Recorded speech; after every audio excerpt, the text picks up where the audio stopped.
We continue to target Iran's drone and missile capabilities. Their drones are way down.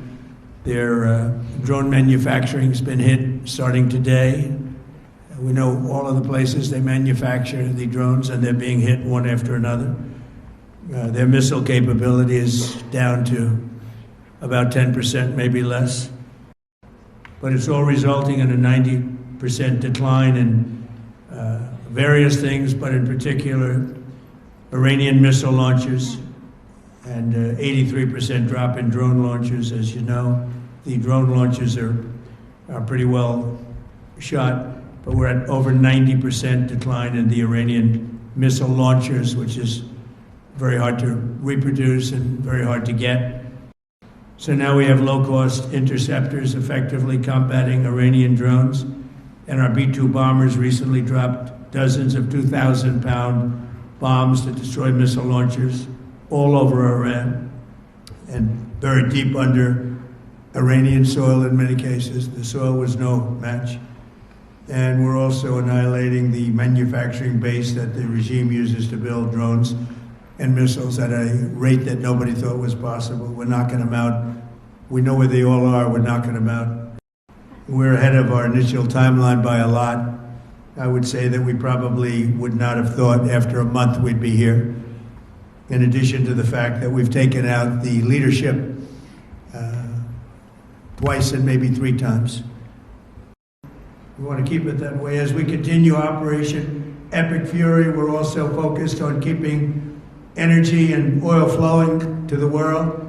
And I will not allow a terrorist regime to hold the world hostage and attempt to stop the globe's oil supply. And if Iran does anything to do that, they'll get hit at a much, much harder level. I will take out those targets that were easy and that I mentioned just before. We'll take them out so quickly, they'll never be able to recover, ever. Disruption, the United States is offering political risk insurance to any tankers operating in the Gulf. So we're putting up risk insurance. We'll perhaps go alongside of them for protection. We don't think it'll be necessary if it is.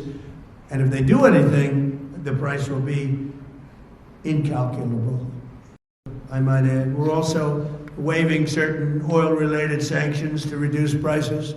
So we have sanctions on some countries. We're going to take those sanctions off till this straightens out. Then who knows, maybe we won't have to put them on. There'll be so much peace. But when the time comes, the U.S. Navy and its partners will escort tankers through the strait if needed. I hope it's not going to be needed, but if it's needed, we'll escort them right through. Thank you, Mr. President. On Iran, you called it an excursion. You said it would be over soon. Are you thinking this week it will be over? No, Are you talking but soon. about days? I think soon. Okay, and with respect Very to... soon. Look, everything they have is gone, including their leadership. In fact, there are 2 levels of leadership, and even actually, as it turns out, more than that. But 2 levels of leadership are gone.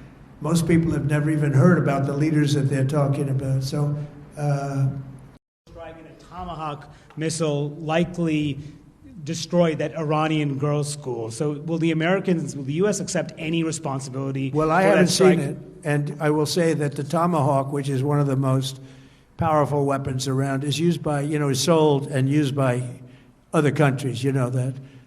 And whether it's Iran, who also has some Tomahawks, I wish they had more, but whether it's Iran or somebody else, the fact that a Tomahawk is very generic, it's sold to other countries, but that's being investigated right now.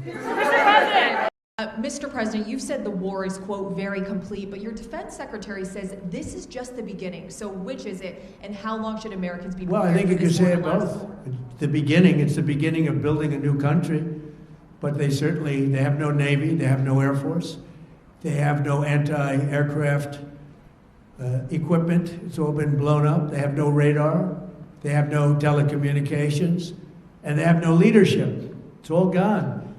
So, you could look at that statement. We could call it a tremendous success right now as we leave here. I could call it, or we could go further, and we're going to go further. But the big risk on that war has been over for 3 days. We wiped them out in the first 2 days. A very positive thing. I mean, this was an excursion that a lot of people wouldn't have done. I knew oil prices would go up if I did this, and they've gone up probably less than I thought they'd go up. But I don't think anybody thought we were going to be this quickly successful. This was a military success, the likes of which people haven't seen. We have the best military. We have the best equipment. Your questions. Has Iran activated any sleeper cells inside the U.S.? There's reports that they have pressed that trigger button to activate those cells, at least abroad. Well, they've been trying for a long time. We've been very much on top of it. One of the things we have to do is get the Democrats to stop the Democrat shutdown, because, as you know, the apparatus that looks into that, Schumer and the Democrats have shut it down. You've said you have someone in mind to be the new Iranian leadership, if not the Ayatollah's son.